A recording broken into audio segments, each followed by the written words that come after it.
ക്രൂശിങ്കിലേക്ക് നോക്കുക എന്ന ധ്യാന പരമ്പരയിലെ ഇന്നത്തെ ധ്യാനം 1 പത്രോസ് 2 അധ്യായം 20 വാക്യം. നിങ്ങൾ കുറ്റം ചെയ്തിട്ട് അടികൊള്ളുന്നത് സഹിച്ചാൽ എന്ത് യശസ്സുള്ളൂ? അല്ല, നന്മ ചെയ്തിട്ട് കഷ്ടം സഹിച്ചാൽ അത് ദൈവത്തിന് പ്രസാദം.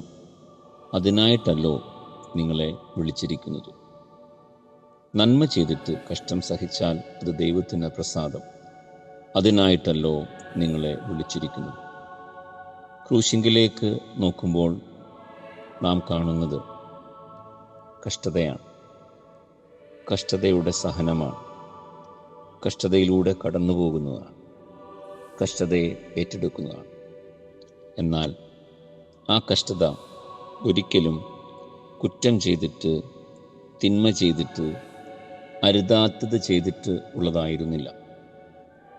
മറിച്ച് നന്മ ചെയ്തത് നിമിത്തം, സൗഖ്യം നൽകിയ നിമിത്തം, കാഴ്ച നൽകിയ നിമിത്തം, സഹായം നൽകിയ നിമിത്തം, സ്നേഹം നൽകിയ നിമിത്തം, കരുതൽ നൽകിയ നിമിത്തം ആണ്.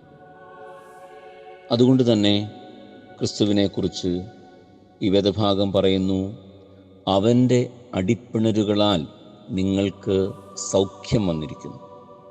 ഈ വേദഭാഗം അവസാനിക്കുന്നിടത്താണ് അതിമനോഹരമായ ആ വാക്യം കൊടുത്തിരിക്കുന്നത്. എന്താണ് നിങ്ങൾക്ക് വന്നിരിക്കുന്ന സൗഖ്യം?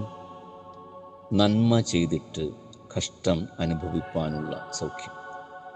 മനുഷ്യ ജീവിതയാത്രയിൽ പലപ്പോഴും തിന്മ ചെയ്തിട്ടുണ്ടാകുന്ന കഷ്ടതകളേക്കാൾ വേദനയും ദുഃഖവും ഉണ്ടാവുന്നത് നന്മയ്ക്ക് എതിരെ കഷ്ടവും വരുമ്പോഴാണ്. സ്വാഭാവികമായും നന്മ ചെയ്യുമ്പോൾ അതിന് നന്മ ഫലമുണ്ടാകുമെന്ന്, സന്തോഷഫലമുണ്ടാകുമെന്ന്, സമാധാന ഫലമുണ്ടാകുമെന്ന് ചിന്തിച്ചു പോവുക കരണീയമാണ്.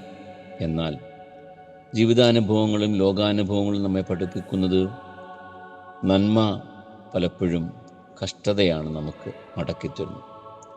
എന്നാൽ ക്രിസ്തുവിനെ നോക്കുമ്പോഴാണ് അതിനർത്ഥം. ക്രിസ്തുവിനെ നോക്കുമ്പോഴാണ് അതിന് മാന്യത.